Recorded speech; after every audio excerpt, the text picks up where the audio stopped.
Yeah. Let's do it. It's time. It's time to go again. Hey everyone, again. Welcome to another installment of my streams, and today we are going to do, or rather this time today, we're going to work on moving our tiny CPU that we made the other day.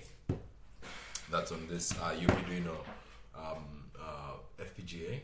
I think I need a programming cable for this. I think a programming cable, some sort of micro USB cable or something of the sort. Cool. I got a programming cable over there. I'm gonna study a bit, and I think I want to do a little bit of progress towards RISC-32, RISC-V 32-bit. Yeah, right now we're 8-bit. The CPU is still quite small. It's something like 20 lines of code, I think. Let's look at it. This actually, yeah, that bothers me. Let's look at it. Let's look at the CPU. Our CPU right now is something like, what's that?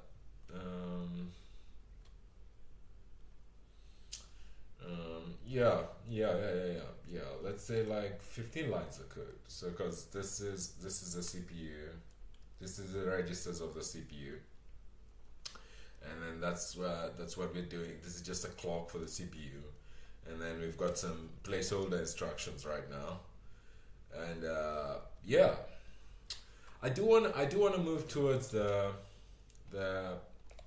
thing I want to do is make my CPU more compliant towards the RISC-32 I don't know why I'm saying RISC-32, RISC-V 32-bit instruction set architecture. That's what I want to do. And actually today, what I'm trying to implement today is something very small in this standard, and I'm probably trying to implement register-to-register instruction decoding. No, I'm not gonna go full way into that, but this is kind of the work we want to do today.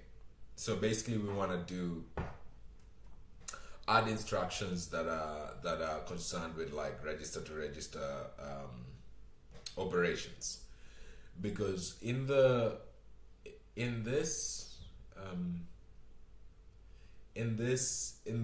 RISC-V instruction set, there's kind of like there's two major supersets. I would say there's like 6 supersets, or rather, I don't know how to call them yet. My intuition hasn't built up yet, but we have this instruction formats. So in my head, there's supersets, but we have like store instructions, branch instructions, register instructions, immediate instructions, upper immediate instructions, and jump instructions. And what I want to do is register instructions today. But the basics of this is that you have something like, in store instructions, you're like kind of loading from memory or to memory.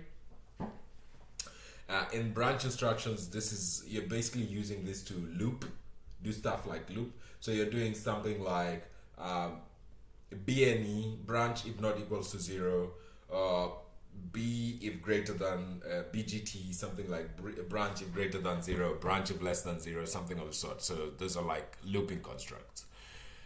And then in register to register, this is when you're doing some sort of operation, and this is kind of like arithmetic or logic operations where you're comparing two things or adding two things and such.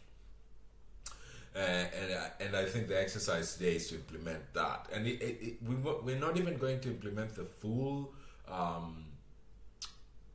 register thing.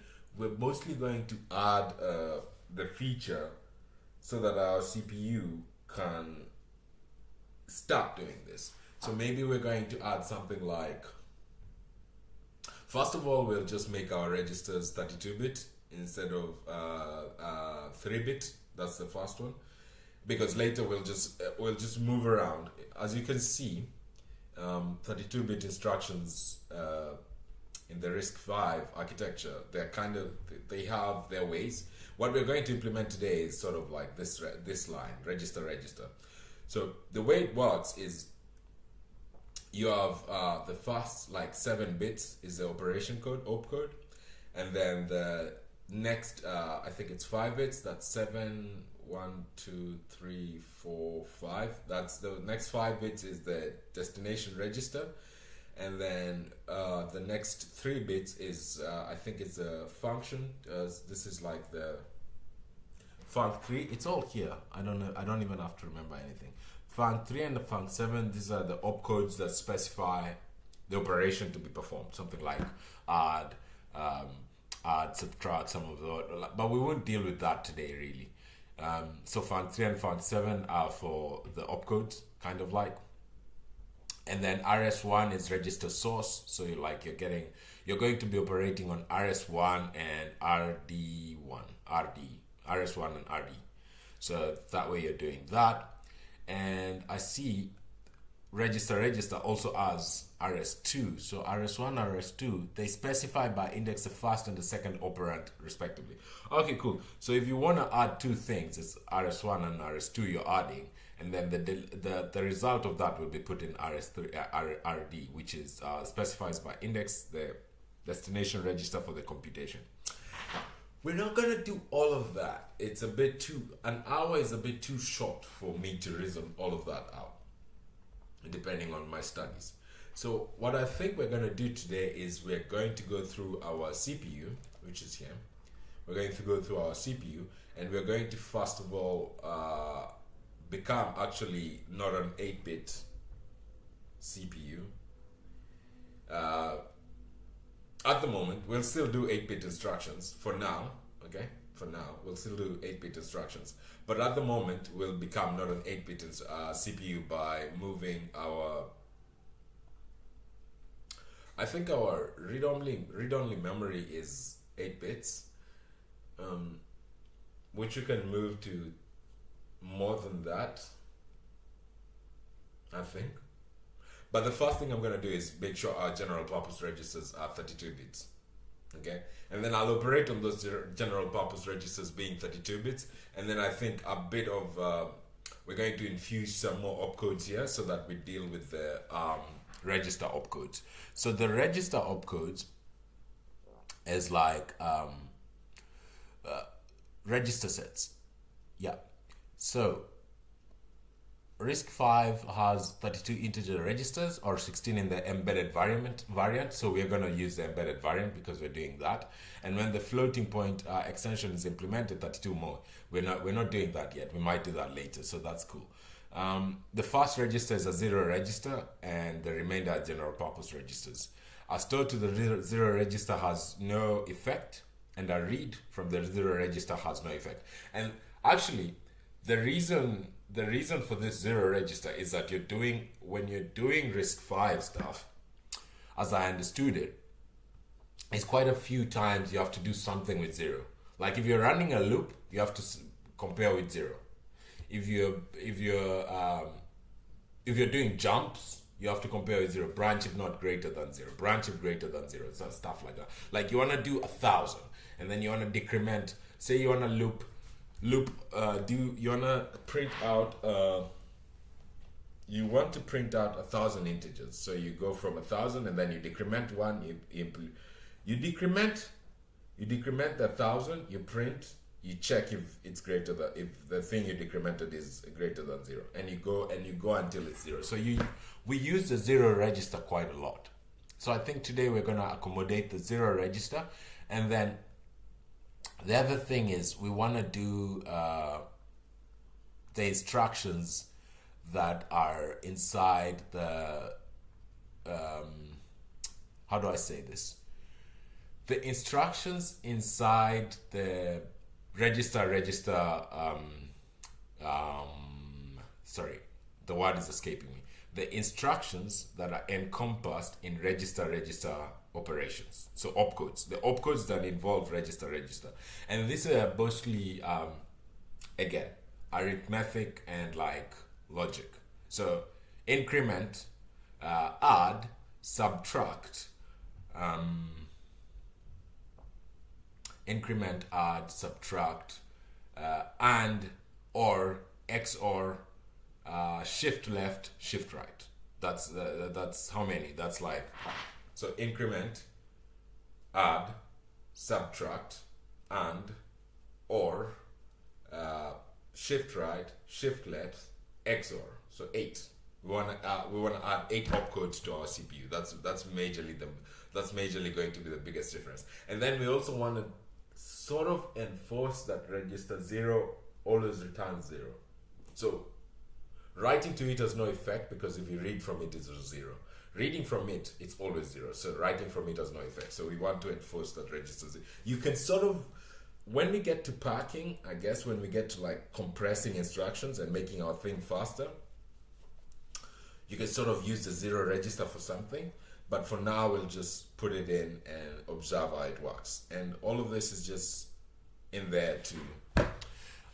This is all actually quite helpful, because just as I read this, just as I kind of scrolled this, I found out about a fence. And I know I need fences at work, because I need them for a flash controller that's on a softcore RISC-V thing, and it's kind of not working the way we expect. So yeah, it's cool. Anyways, let's do that. Let's make that extension today. So it's not so much talking, and let's do a bit more. I still won't do this on a branch, because I don't think this is a big enough change to start doing pull requests on this. This is kind of just building the intuition, so we'll just start from there on. And it's quite rollable. We can just roll with the punches. So cool. The first thing we need to do is make this a 32-bit register. So that's 31. Okay, cool. So now all 16 of our general purpose registers are 32 bits. So that's cool. So that number, for the first time, we are respectful of the RISC-V architecture. So the next thing we need to do, this is from earlier today, so we can close that. The next thing we need to do is kind of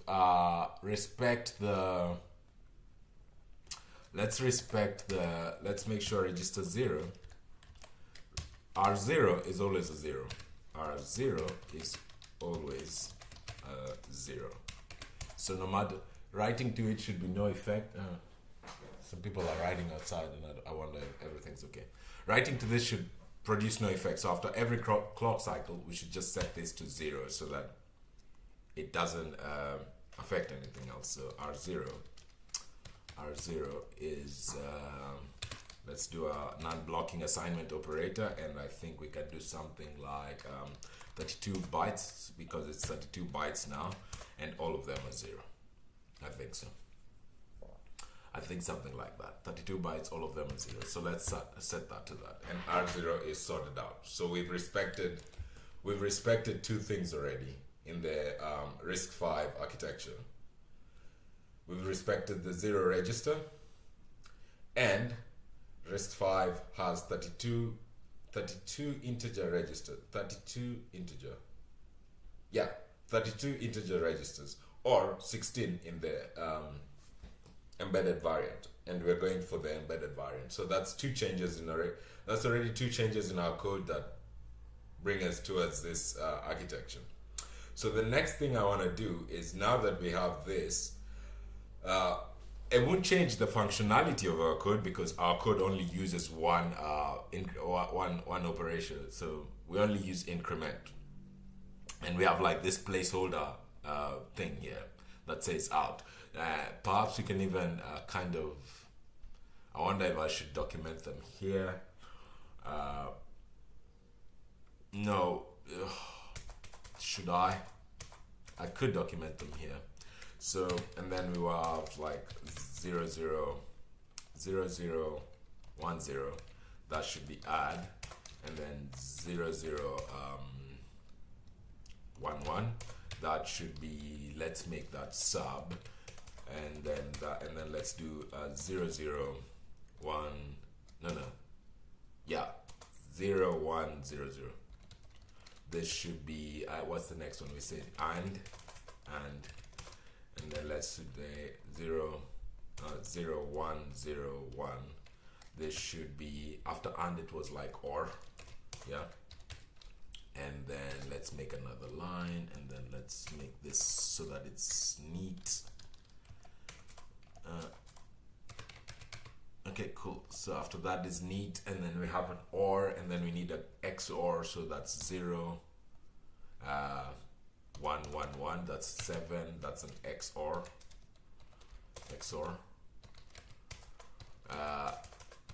We need to find a better way of documenting this. I probably need to move this to the README now that I'm doing it, now that this is becoming a bit of almost serious. And then after XOR we need shift left and shift right. Okay, so 0, how do I 1, 1, 1, so it becomes 1, 0, 0, shift left, and then 1, 0, 0, 1 becomes 1, 0, 0, 1 becomes shift R. Let me think about it. Is there something I'm missing?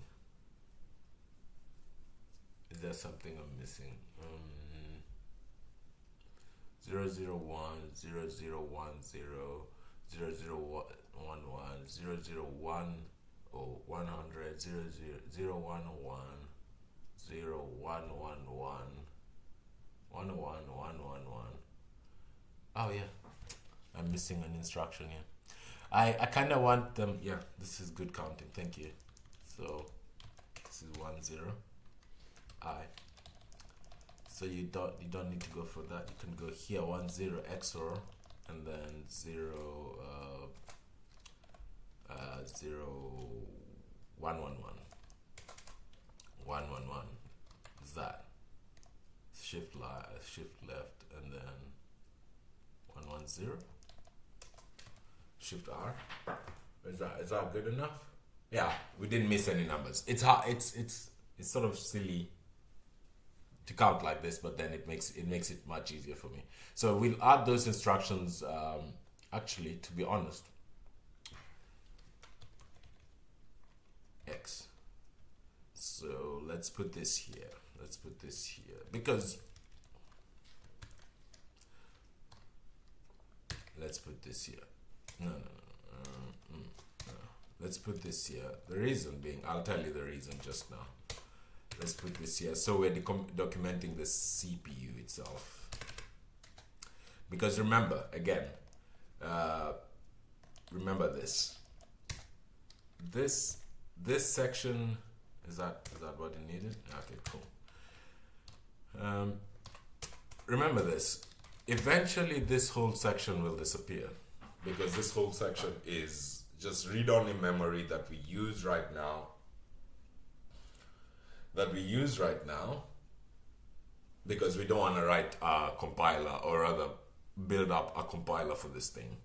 So rather than building up a compiler for this thing right now, in this phase, where we're kind of like building our intuition for this thing, what we're gonna do is just put in the instructions that we're running right now.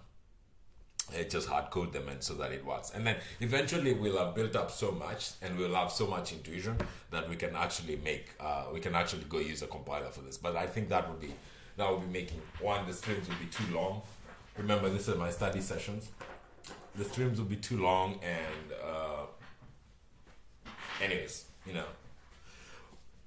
I once heard someone say something really interesting. The problem sort of with like life is that people, how do I say this? Is that people ended up, don't try to do in days what was done in years. Don't try to do in days what was done in years. So sometimes you try to do something quickly, and it just took people time, and sometimes you need time for these things to simmer in. So we're gonna do a little bit, just a little simmer of a steak. This is what I could understand today. This is what I'm gonna do. So it's cool. And tomorrow we'll have more, and luckily we'll just have as many sessions as it needs for us to accommodate. Anyways, the first thing we do is, before this default, let's just count this. Let's just count. Eventually, you see now our instructions are still 4 bits, and that's because I'm not willing to. I don't want to mess with too many things at once. I don't want to go change the actual ROM and then change the code and all of that stuff. So right now, before we go further, maybe when we start doing immediates, we can change the instructions so that we can do it. But eventually, we won't be reading from 7.4. We'll be reading from 0. What is it? Eventually, we're not reading from 0.4. We're going to be reading for the instruction. When we get to, I think when we do immediates, we'll do 0.6. So the first 7 bits will become the opcode. So I don't want to change too many things at once because it becomes confusing. Maybe we'll make that change by itself when we add something that actually uses it. So yeah, these are 4 bits. So let's count them down. Let's add the ones up above before, and then we'll just come back and retroactively decorate the code, or we can do them one by one. So let's handle them one by one, and then we'll see. Yeah, and this is where I'm kind of confused. How will this work? I guess yesterday we just added register addressing. Now, because we have increment and all of the other things, I mean, +1 still works. +1 still works, but will it actually do my instructions correctly? Because everything will be an ink. Anyways, let's see. Let's see. Let's break the code and then we see. So this is going to be ink, and then instead of what we had before, so we're gonna do register. Actually, you can just keep quite a bit of it. Let's start ink. Let's change it from here so that we can change it. So first of all, we're gonna read the register, the address of the register we want to put something in. Eventually, this will be RD. Here, eventually this will be RD. This will be RD, our destination. And then in here we will operate on increment only does one thing, so we will just operate on one thing. Okay, so here I think the answer here is to just remove this.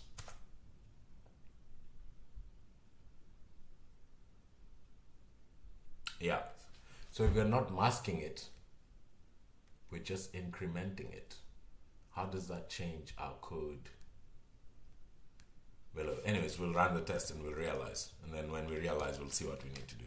I think also I can just, I can do this all, I can do here, I can do just, let me see why. I'm thinking.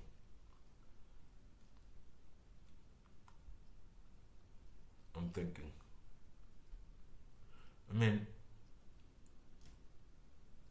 okay, so if this disappears, and then, yeah, anyways, let's see. No.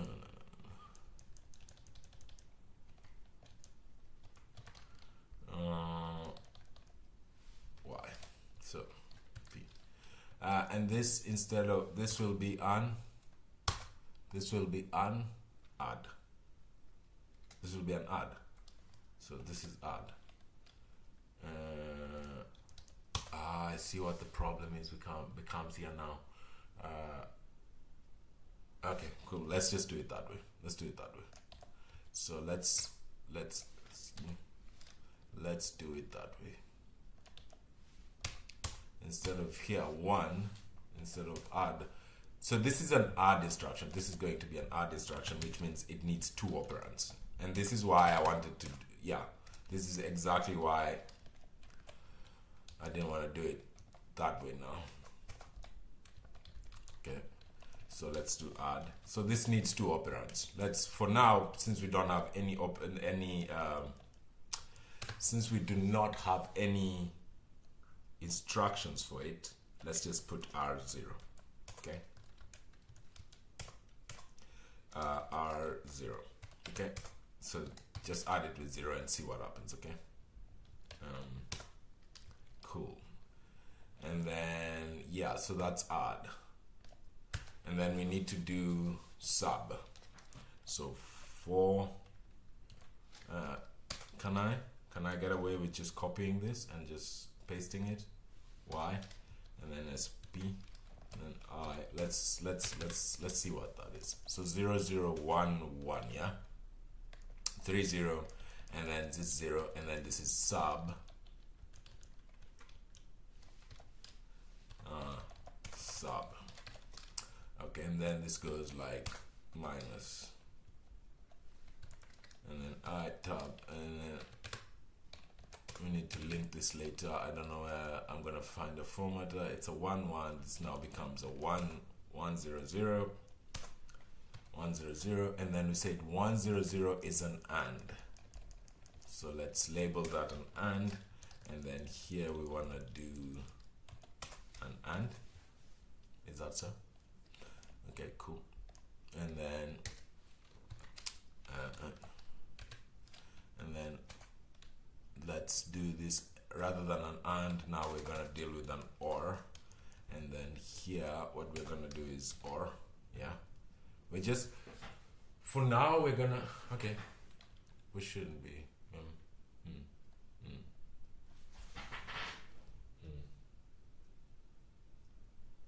I see what is happening there. We should use RD and RS, but I'm not prepared to go and do that. So I'm not gonna do this is 1 1 because remember R0 is always 0. So we should do this when we add in immediates. It's going to be quite easy. When we add in immediates, it's going to be quite easy. So OR. XOR, let's do an XOR. Let us do an XOR, and I think this one also we can do just with 1. Yeah, and then an XOR in Verilog is, I think it's is it the this? That's the XOR operator in Verilog. I think so. And also like this part needs to become RS. This part needs to become RS, and this part needs to become RD. And I'm avoiding doing that because that would be too much. That would be too much change. And this weekend, and I don't want to do that much on the weekend. So I need to count better. 1 0 0 1 0 1. Okay, and then that's the OR, and then the XOR becomes 1 1 0 1 1 0. And then this shift left becomes 1 1 1. It's a 1 1, and then this is a shift left, but it's shift left with 1, and then we want to do something like that. Shift left 1, and then this is shift left. Okay. Ooh, yeah. That does not exist in binary 1. Okay, cool. And then for let's do a shift right. B 1 0 0 0. Okay, cool. That's fine. R. Let's write one of them. So ROM. Pick the address that we want to put the result in, and then this is 30. And then after that we need to do that so that that's an address, and then we need to non-blocking set that into the result of which operation ROM, and then in PC program counter, and then we pick 30 again, and then after that we're gonna just shift that to the right by 1, and that should work. Yeah, cool. So what does that do? We have almost all the operations that we need in the computer working, and this actually extends our little CPU by quite a bit because we now handle quite a few instructions. And I wonder if this actually affects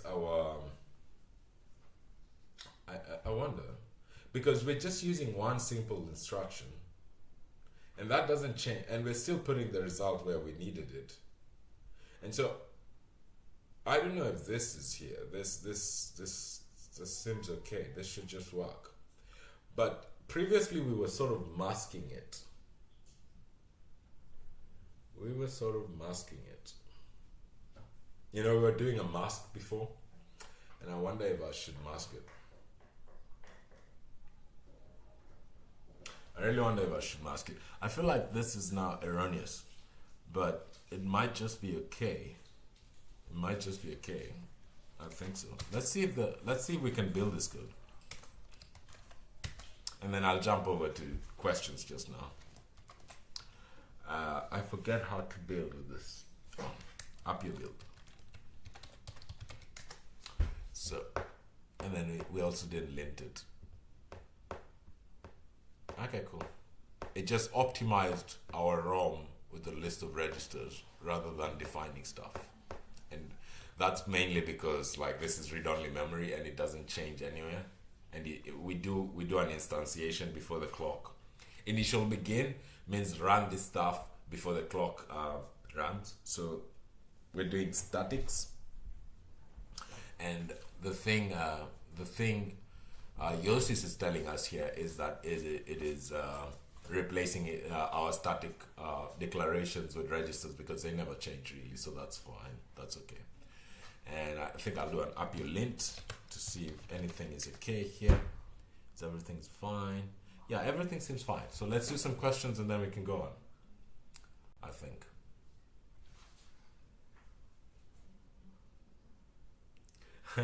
Hey Alex, yeah, like Bartholomew says, the best one is the one with Zephyr. I don't know why Bartholomew likes the Zephyr one. I actually like the FPGA one. Hi Alex, welcome to the stream. Thank you so much for being here. Yeah, I hope I can do. Yeah, it's a nice video series. I'm also enjoying them very much, so I'll see if I can do more of them. I really like to do them. I really like building in front of people. It makes me very nervous. I'm very scared to do it, but I can do it. That's cool. So I think let's run this code and see if the FPGA explodes. Yeah. Hopefully it doesn't explode. Hopefully it doesn't explode.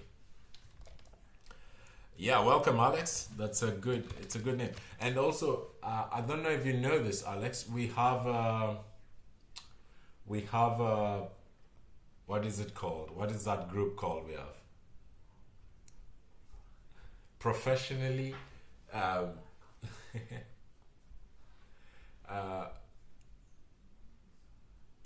Yeah, let me think about it. So someone's offering me help and invite people.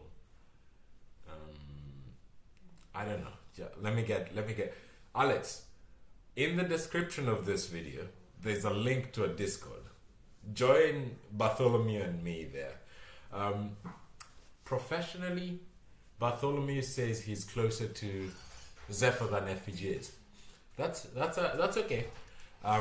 Yeah, I also come from a very diverse background. I also come from something very different to this, and I think that's why I'm enjoying it so much. But because I have to work with the thing almost every day, I work in Zephyr. My job is in Zephyr every day, but the system on chip that we use is a soft core on an FPGA. So even though I work with Zephyr every day, and I'm writing drivers and code and stuff for Zephyr, amazing. Thank you, Alexander.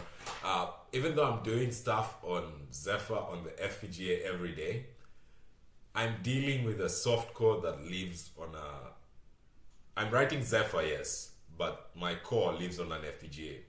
And because my core lives on an FPGA, I have to deal with FPGA stuff. And then the more I dig into the FPGA stuff, I find that I'm really interested in it. I really like it. It's insane that you can build a computer right in front of your eyes and you can just keep going. I mean,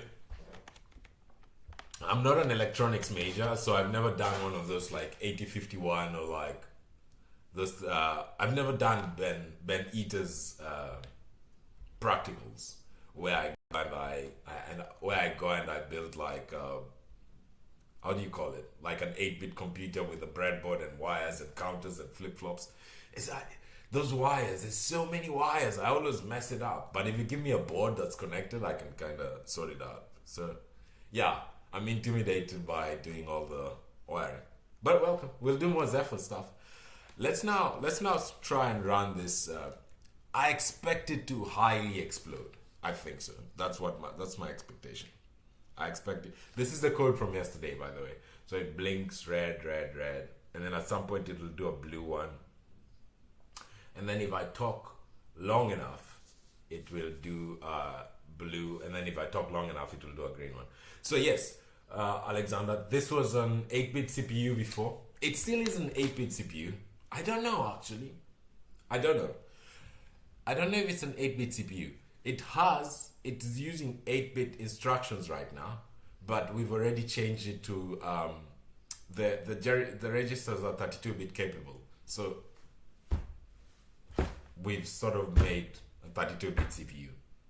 So and now we're going into like we're doing stuff by the way we're following the RISC architecture, so it's almost becoming 32-bit CPU. Yeah, let's run this. iceprog.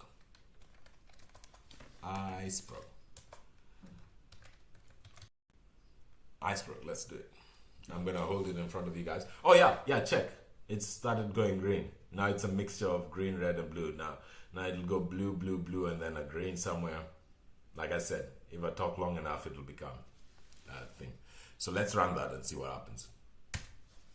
Yeah, I'm supposed to be showing it to you. It's off. Let's see. Red, red, red. I wonder if it will ever change color, because yeah, it works. Red, blue, and then I think some point it'll just go blue, blue, blue. Yeah, blue. Yeah. And then it should hold blue for a while, and then at some point maybe it should start doing green. There you go. We built a computer that works. It rolls through the instructions. I'm amazed. This is amazing. I can't believe I'm doing this and it's actually working. Like I'm actually just Googling stuff and doing research and reading Wikipedia stuff, and I'm like, oh yeah, that's how you do it. And then I go do it and it actually works. It's amazing. You know what would be interesting, Bartholomew? If one day we've made enough of a CPU, yeah, that we can run Zephyr on our CPU. Think about that. Yeah, like the one about we can just go run Zephyr on our CPU, and that would be amazing. It's been 45 minutes. I've done this. It sort of works. Let's write a commit message, and I'm gonna finish early today. I'm just so happy it's worked, and it's Sunday, and you need to start resting because tomorrow is Monday, and we're gonna go do something else. Yeah. Does anyone have any questions? Really, I'm serious. Does anyone have any questions? Let's write a comment for this. Git status. Okay, git diff. So yeah, the first diff says we changed from 3-bit general purpose registers to 32-bit general purpose registers. We now have like, what is it? 1, 2, 3, 4, 5, 6, 7, 8. We have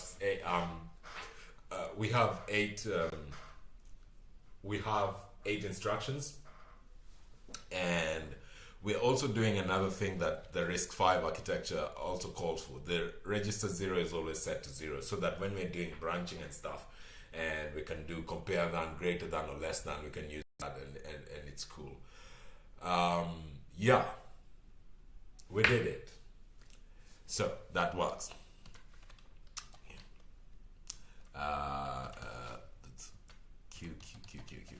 Okay, clear. So git add main git commit dash m. Actually, let's do a .v dash v so that we write a better message. So in here we're gonna do like rtype RV32E rtype instruction decoding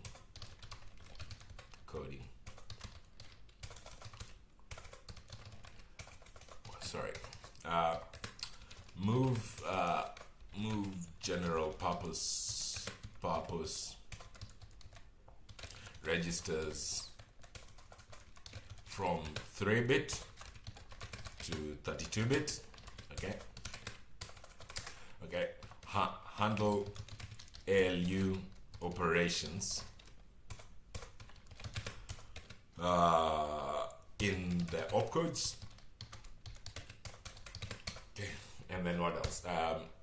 Maintain 0 register value to 0. Yeah, this is becoming quite cool. Bartholomew is off. It's like, bye, I'm done with this stuff. So let's push it up. We've done that. And yeah, the code is up. Remember to join our Discord. And as always, today, the recap of what we did. We started off with a CPU that was 3-bit, had 3-bit general purpose registers, and we only were handling the increment operation. And what ended up happening was that we built up to 32-bit general purpose registers, and we handled the ALU operations in the opcodes. Thank you so much for coming today. See you tomorrow when we do some more Zephyr. I think tomorrow's Zephyr is quite interesting because we're moving the filtering to its own thread. And then I don't know what we're going to do with the CPU, probably handle immediates tomorrow, but we'll see. And maybe we can even start doing some we can move to like 32-bit instructions and start doing some code-like stuff, but not yet. Anyways, thank you so much for showing up today. I really appreciate it. Once again, my name is Zach. It was cool to hang out with you guys. Cheers. Yeah.